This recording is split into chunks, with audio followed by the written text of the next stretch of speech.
Good morning, field biology students. Today we're going to go over mainly insects and arthropods and how uh, the classification of insects has come to be and where they fit in the kind of the scheme of the world. Um, and then you'll have a couple other things to do as well at the end of the slides. So, I'll start off with just some insect facts. And the other day, you guys watched a podcast on um, an author talking to you about insects. And I'm actually reading that lady's book currently. And um, some of these insect facts might be outdated based on some of the things she referred to in the book, but the book also just came out. So, within the last year or two, I think. So some of this might be outdated, but still pretty mind-boggling facts. So we'll just look at these here. So right now, 1 million plus insect species have been identified. And the book I'm reading might even lean more towards the 2 million number. So quite a few species. Each human on Earth has 200 million individual insects of their own at any moment. So basically, for every human on the Earth, there are 200 million individual insects. Okay. And that, of course, doesn't matter. The species is just individual insect bodies. Another thing to keep in mind is insects were here on Earth when the dinosaurs came to be. So they were here to see the dinosaurs, and they were here to see the dinosaurs exit the Earth, and they were here to see us come into play, or us come to be. So pretty humbling thing to think about. Some insects are beneficial and do a lot of things that help us. Some might be considered a pest, but really it's all based on your perspective. So as we go through some of the orders of the insects here into next week, we will hopefully touch on some of that, and hopefully you can think about some of the things you've seen. Arguably, insects are the most successful animal group of all time. If we look at the current species living on the earth right now, all current animal species, so that's birds and mammals and fish, insects and other invertebrates, they make up over 90% of the current living species by number. So they have a pretty good handle on outnumbering all of us, all other living things on Earth in almost any way you can think of. Okay, pretty crazy. All right, so how do you rank insects? Okay, I think we talked about this the first day, asking you what you felt about them, and some people were, talking about how growing up you thought bugs were gross and you tried to kill them, and you were scared of them, or you kind of looked down on them as these pests. And I must say I grew up the same way. I really have gained most of my knowledge about insects as an adult. When I was a kid, I was, really afraid of spiders and bees and things. And now I'm, I wouldn't say I cuddle up to them, but I'm a little more comfortable with them and interested. So we look at this picture here. This is a breakdown of the hierarchy of classification, which you probably learned about in biology. So kingdom, phylum, class, order, family, genus, and species. And so you probably had a little saying that helps you remember that. I use King Philip came over for green soup, but there's all kinds of sayings you can use.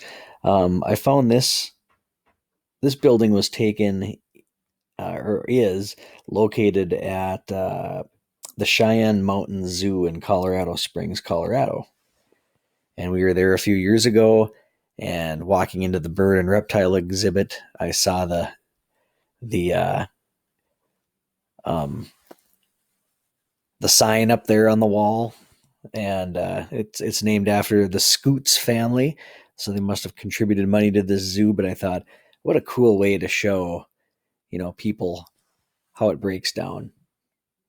So if you look at insects and how we rank them, they would be an animal. So they're part of the kingdom called animal or Animalia. They belong to a phylum called Arthropods. And I know you've heard that word. Arthropoda is the technical name for that phylum. And also belonging to this phylum, besides insects, are spiders and crustaceans and millipedes, things that you guys are pretty familiar with. If we break a phylum down, we can get various classes that belong to that phylum, and that's where the word insect comes into play. So the insects are a class. They're a grouping of the arthropods, and from that, of course, we can break that further down to get to orders, and we will study the orders a little more in depth next week. We'll learn about 8 to 9 of the main orders that we observe. You can further break orders down into families, a little more similar.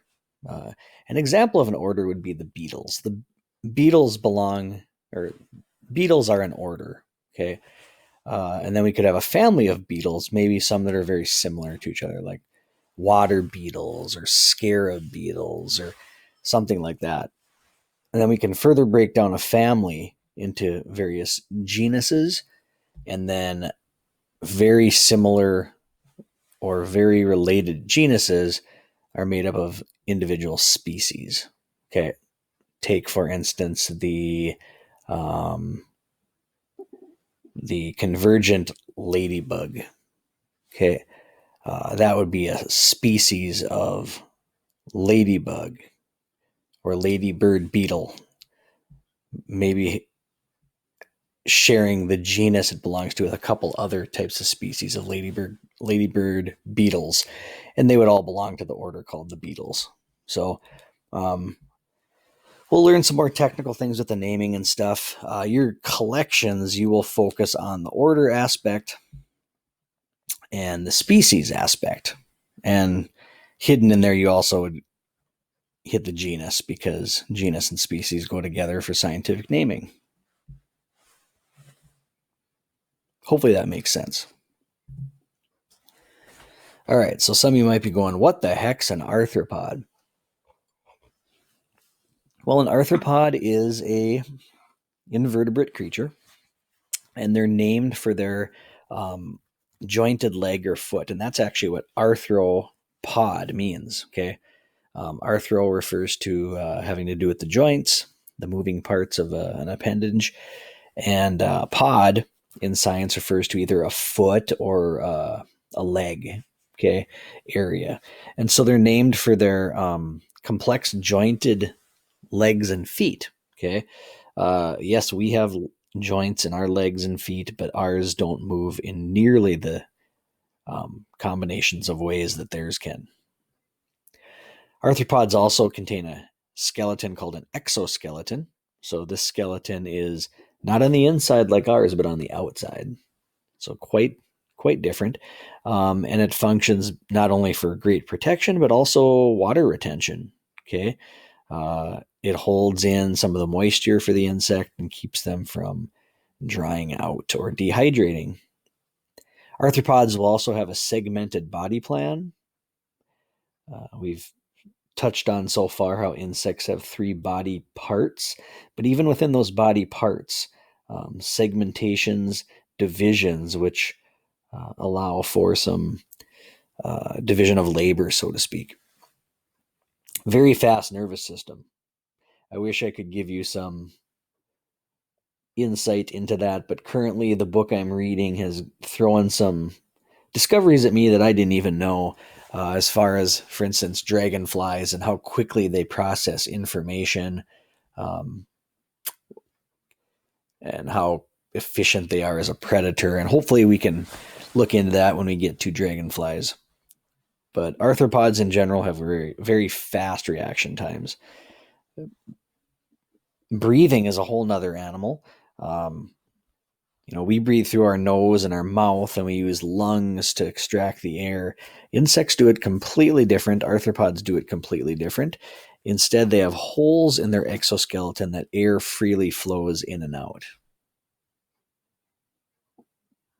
And a series of tubes rather than lungs, which do the oxygen extraction. Seemed very simple, but it also has worked well for these animals. Not the technical term on this next one, sloshing circulatory system. Circulatory system is what carries your blood and brings the oxygen and gets rid of the carbon dioxide in your cells. Okay. Of course, our blood being red, we're used to that. Insect and arthropod blood is a little bit different system. The fluid basically just sloshes around inside there. Okay. Just kind of flows around in there. There's really not a complex system of vessels like we are used to. Their blood also isn't red. Okay. That has to do with the iron content of the blood structure. That's why when you hit a insect with your car window, it's not red, green or yellow or something like that.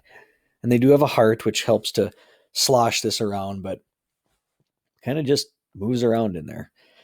And one of the main criteria of or curiosities of arthropods and insects are their life cycles. Okay, we call this metamorphosis. There's actually two kinds of metamorphosis. You guys will investigate that on the other website. But just like you and I go through changes as we age, insects do this too, but they do it at sort of another level. Okay, and you'll read about that. So these characteristics contribute to the longevity of these creatures on Earth. So we mentioned how insects and other arthropods have been around since before the dinosaur age. These features really have helped them to expand and remain in existence for so long.